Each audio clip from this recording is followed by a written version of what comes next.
Ariana Lopez for Political News. Hi, I'm Rihanna, and this is my report. Philippines seeks more U.S. Navy ships amid China threat. The Philippines wants to acquire two more Navy ships from the United States to boost its maritime protection amid threats from China, the country's military chief said Wednesday. The new acquisitions would come under the fresh U.S. military assistance announced by U.S. Secretary of State John Kerry when he visited the Philippines last month. Armed Forces Chief of Staff General Emmanuel Bautista said, "Within the last year, we realized that there is a real threat out there in terms of securing, defending our territory," Bautista told ANC television. He said that ideally, the country needed about 6 more frigates to guard its long coastline effectively. "In fact, we are bidding now for 2 frigates.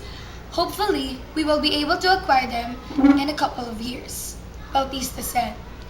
He said he has made maritime domain awareness and protection a key concern of his leadership. The funds used to boost maritime defense, he said, would come from the $40 million military assistance pledged by Kerry in December. The Philippines has already acquired 2 refurbished American frigates in the past 2 years, and they now lead patrols in the South China Sea. The Philippines, a long-time U.S. military ally, has been locked in an increasingly tense standoff with China involving disputed reefs and islands in an area Manila calls the West Philippine Sea.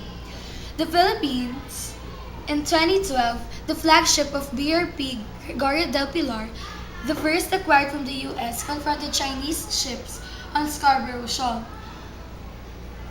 a small outcrop just off the coast of the country's main island of Luzon. The Chinese eventually gained control of the outcrop after Manila backed down.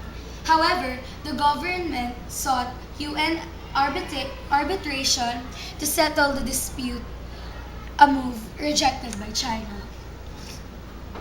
Manila has also increasingly looked to the U.S. for help, and negotiations were ongoing for an increased rotational presence of American soldiers in the Philippines as part of Washington's pivot to Asia. Bautista said the Gregorio del Pilar, as well as another frigate arrived last year, have been deployed to protect the country's waters.